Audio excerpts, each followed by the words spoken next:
Assalamualaikum warahmatullahi wabarakatuh.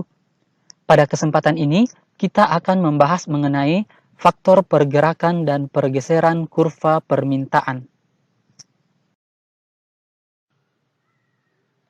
Di dalam kurva permintaan, ada yang disebut dengan pergerakan dan pergeseran kurva. Pergerakan yang dimaksud adalah pergerakan titik di sepanjang kurva permintaan. Pergerakan kurva permintaan merupakan pergerakan yang terjadi di sepanjang kurva permintaan yang diakibatkan oleh berubahnya jumlah produk yang diminta konsumen sebagai akibat dari perubahan harga produk tersebut. Jadi, yang menyebabkan adanya pergerakan di sepanjang kurva permintaan adalah karena perubahan harga produk yang bersangkutan. Pergerakan ini sejalan dengan hukum permintaan, yaitu ketika harga barang naik, maka jumlah permintaan akan turun, sehingga titik pada kurva permintaan akan bergerak ke kiri. Ini adalah contoh kurva permintaan. P itu artinya price atau harga, Q artinya quantity atau jumlah. Jika harganya 4, maka jumlah produk yang diminta konsumen adalah 12.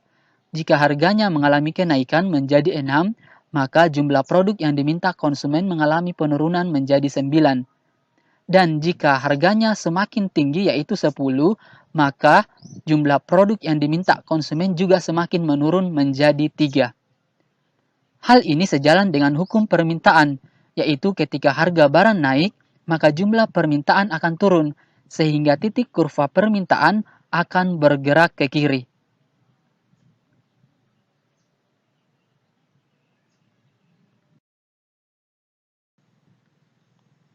Selain pergerakan, kurva permintaan juga mengalami pergeseran, baik ke kanan maupun ke kiri. Pergeseran kurva permintaan ke kanan artinya permintaan akan semakin bertambah, sementara pergeseran kurva ke kiri artinya permintaan akan semakin berkurang.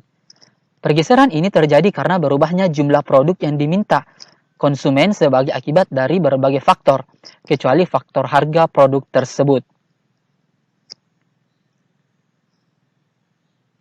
Apa saja faktor-faktor yang mempengaruhi pergeseran kurva permintaan?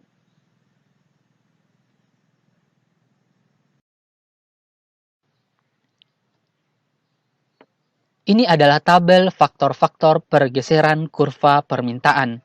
Yang pertama adalah pendapatan konsumen. Kurva permintaan akan bergeser ke kanan jika pendapatan atau penghasilan konsumen mengalami kenaikan dan bergeser ke kiri jika mengalami penurunan. Yang kedua, selera konsumen. Kurva permintaan akan bergeser ke kanan jika selera konsumen mengalami kenaikan dan bergeser ke kiri jika selera konsumen mengalami penurunan. Yang ketiga adalah barang substitusi. Kurva permintaan akan mengalami pergeseran ke kanan jika harga barang substitusi mengalami kenaikan dan bergeser ke kiri jika mengalami penurunan. Yang keempat adalah harga barang komplementer. Kurva permintaan akan bergeser ke kanan jika harga barang komplementer mengalami penurunan dan bergeser ke kiri jika mengalami kenaikan. Yang kelima adalah perkiraan harga di masa depan. Kurva permintaan akan bergeser ke kanan jika perkiraan harga di masa depan mengalami kenaikan dan bergeser ke kiri jika mengalami penurunan.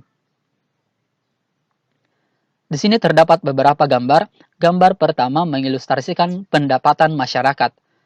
Jika pendapatan masyarakat atau konsumen mengalami kenaikan, maka kurva permintaan akan bergeser ke kanan. Dan jika pendapatan masyarakat menurun, maka kurva permintaan akan bergeser ke kiri.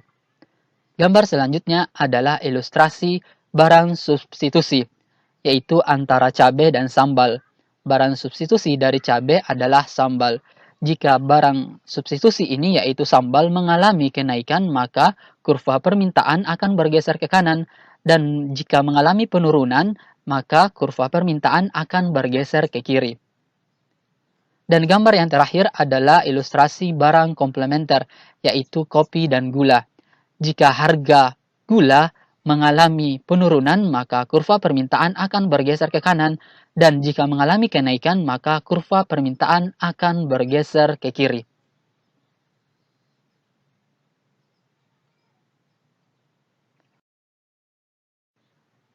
Sekian pembahasannya. Terima kasih. Assalamualaikum warahmatullahi wabarakatuh.